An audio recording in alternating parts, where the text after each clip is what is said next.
Hi guys, welcome to Classic Rock and Country Music Facts and Trivia. Thank you for being here. We're going on the countryside today with Mr. George Strait, the king of country music. And sadly, how he stopped doing interviews after his 13-year-old daughter was killed in a car wreck.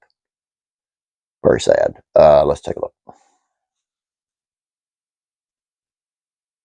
The king of country music. It's a title that George Strait has earned over his 4-decade career thanks to a record-breaking 60 #1 hits. But off the stage and out of the studio, he was largely stayed out of the spotlight when it comes to his personal life, and it all started back in 1986 because of a personal tragedy.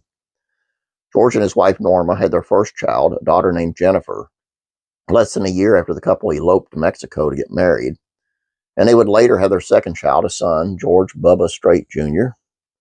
The tragedy would strike the family in '86, while Strait was topping the charts with songs like The Chair and Nobody in His Right Mind Would Have Left Her, when Jennifer was tragically killed in a car accident at only 13 years old. According to police, on June 25th of '86, in San Marcos, Texas, Jennifer was riding in the passenger seat with an 18-year-old Gregory Wilson Allen and 2 other friends when the car driven by Allen turned suddenly onto a side road and flipped, eventually landing on its top in a ditch. Jennifer was partially ejected from the vehicle and passed away at the scene. Allen would be charged with a Class A vehicular homicide after it was determined that excessive speed was the cause of the accident. Alcohol was determined not to be a factor. And George Strait, who had already been a private man, stopped doing interviews. When he continued to record and release new music, so he just stopped doing them. Speaking with New Yorker in 2017, Strait explained a decision of the aftermath of the tragedy. I just didn't feel like talking about it, so I quit. I did want to keep singing, absolutely. But I was at the point where I'm like, all right, if this is going to cost me my career, then so be it. But it's the only way I'm going to be able to cope with it. It just kind of turned out the way it did. It wasn't an intentional thing. The questions about his decision would affect his career were realistic for the time. Radio appearances, magazine interviews, and newspapers were the biggest opportunity for artists to promote themselves. So to stop doing those was a risk that Strait was willing to take for his own well-being. Obviously, any concern that his career would be over would soon be put to rest. He would have 11 straight #1 hits between '86 and '89, firmly cementing his position as the king of country music, while establishing his reputation as a standard bearer for traditional country music.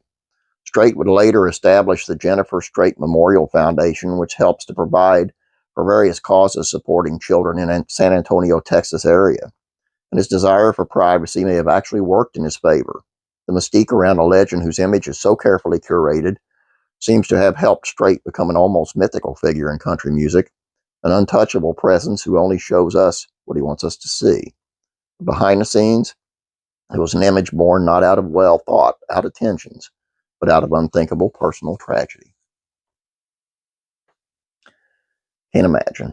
I just don't think any parent should have to have their child go before them. You know what I'm saying?